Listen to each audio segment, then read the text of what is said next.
102 سال کی عمر میں وہیں رامیشورم میں انتقال فرما گئے. 15 پودے پوتیاں چھوڑ کر گئے تھے پیچھے اور ایک پڑپوتا. دنیاوی طور پر وہ صرف ایک اور بزرگ کی موت تھی. کوئی بڑا ماتم نہیں ہوا، جھنڈا نہیں اتارا گیا، نہ اخباروں نے سیاہ حاشیے دیے، نہ سیاستدان تھے وہ، نہ ودوان کوئی، نہ کوئی بڑے سرمایہ دار. ایک سیدھے سادے انسان تھے، فرشتہ صفت، اور ہر اس بات کی وجہ تھے جو دانائی اور پارسائی کی راہ دکھاتی ہے.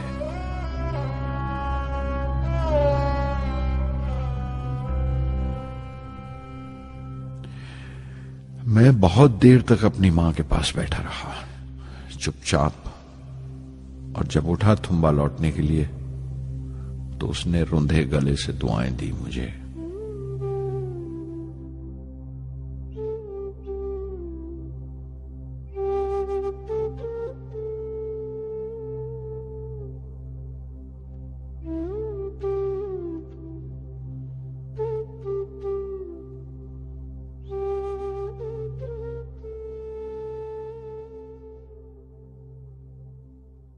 SLV-3 اپوجی راکٹ جو فرانس سے اڑائی جانے والی تھی اچانک کچھ مشکلوں کا شکار ہو گئی.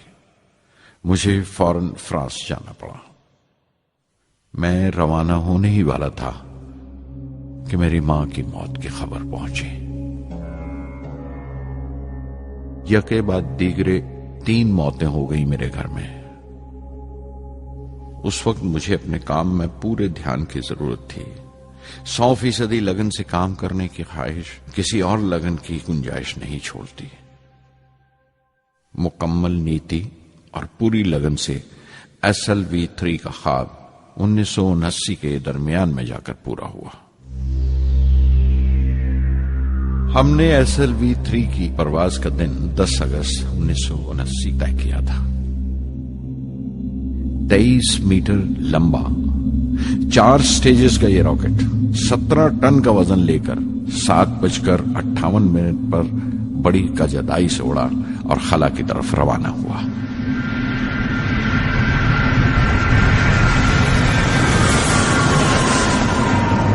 پہلی سٹیج ہر طرح سے پختہ نکلی اور بڑے آرام سے راکٹ دوسری سٹیج میں داخل ہو گیا. ہم سب دم بخود رہ گئے، سانس روکے بیٹھے تھے. ہمارے برسوں کا خواب آسمان کی طرف سفر کر رہا تھا. اچانک ہمارے خواب میں درار آئی، ہمارا سکوت ٹوٹا، ہماری خاموشی ٹوٹی. دوسری سٹیج قابو سے باہر ہونے لگی تھی. 317 سیکنڈ کے بعد پرواز ٹوٹ گئی. میری محنت اور امید چوتھی سٹیج کو ساتھ لے کر تمام ملبہ سری ہری کوٹا سے 560 کلومیٹر دور سمندر میں جا کے گرا.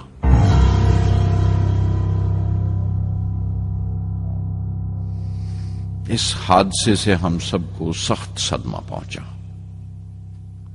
میں غم و غصے سے بھر گیا، نچڑ گیا، بالکل جسمانی طور پر بھی اور ذہنی طور پر بھی. میں سیدھا اپنے کمرے میں گیا اور بستر میں دھس گیا. میں نے اپنے کندھے پر ایک دلاسے کا ہاتھ محسوس کیا تو آنکھ کھولی. دوپہر ڈھل چکی تھی، شام قریب تھی. ڈاکٹر برہم پرکاش میرے سراہنے بیٹھے تھے. ان کی اس ہمدردی نے چھو لیا مجھے. میں اداس تھا، مایوس تھا، لیکن اکیلا نہیں.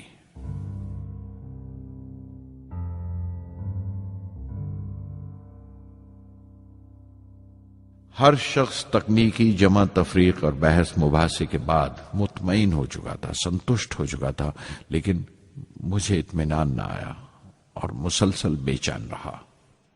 میں بے ساختہ کھڑا ہو گیا اور اعتراف کیا پروفیسر دھون کے سامنے، سر میرے ساتھیوں کو ناکامیابی کی وجہ دریافت ہو جانے سے اطمینان ہو گیا، لیکن میں اسے کافی نہیں سمجھتا.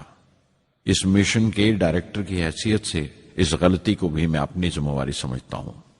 SLV-3 کی ناکامیابی کی ذمہ داری میری ہے.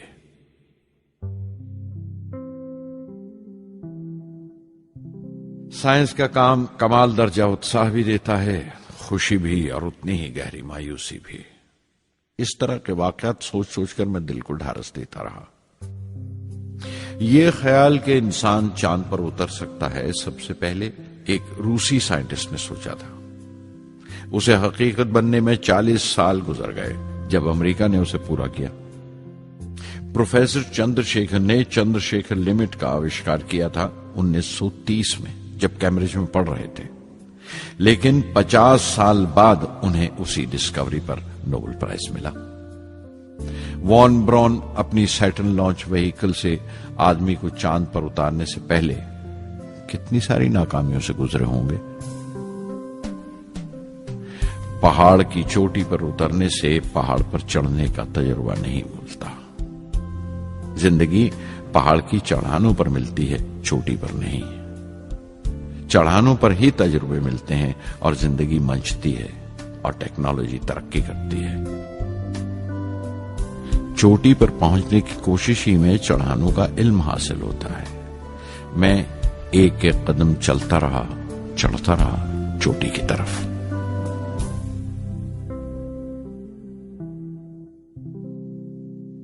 SLV-3 کی اڑان سے 30 گھنٹہ پہلے 17 جولائی 1980 کے دن اخباروں کی سرخیاں طرح طرح کی رائے اور اندازوں سے بھری ہوئی تھیں۔ زیادہ تر رپورٹرز نے پہلی SLV کی اڑان یاد دلائی تھی کہ کس طرح وہ راکٹ فیل ہو گیا تھا اور اس کا ملبہ سمندر میں جا کر گرا تھا۔ کچھ لوگوں نے تو دیش کی دوسری خامیوں کا ذکر کرتے ہوئے بھی اسے SLV-3 سے جوڑ دیا تھا۔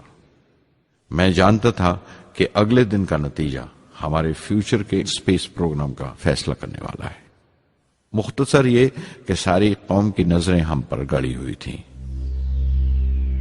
18 جولائی 1980 صبح 8:03 پر ہندوستان کا پہلا سیٹلائٹ لانچ وہیکل اڑا۔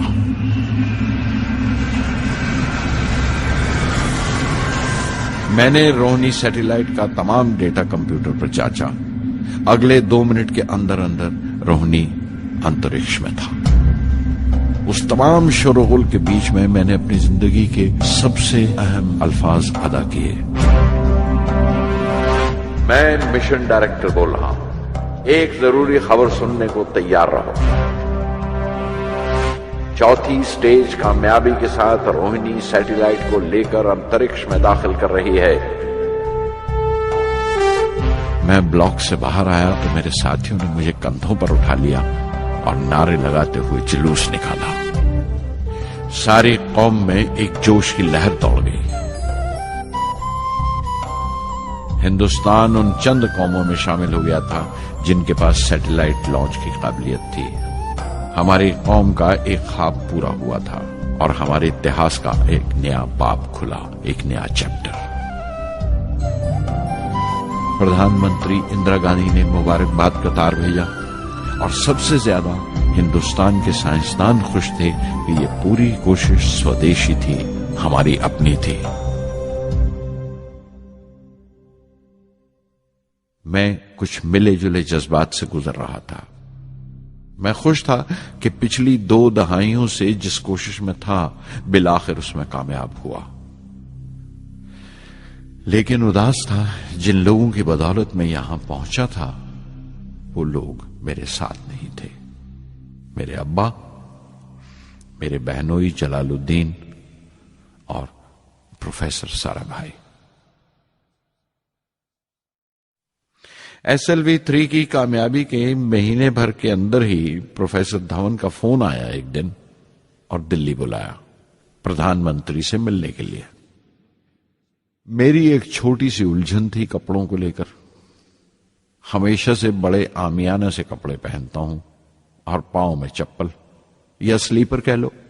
پردھان منتری کو ملنے جیسا وہ لباس نہیں تھا، میرے لیے نہیں، ان کے احترام کے لیے۔ سنا تو پروفیسر دھون بولے، کپڑوں کی فکر مت کرو، تم نے جو شاندار کامیابی پہن رکھی ہے وہ کافی ہے۔ ریپبلک ڈے 1981 میرے لیے ایک بڑی خوشخبری لے کر آیا کہ مجھے پدم بھوشن سے نوازا گیا ہے۔ میں نے اپنے کمرے کو بسم اللہ خاں کی شہنائی سے بھر لیا۔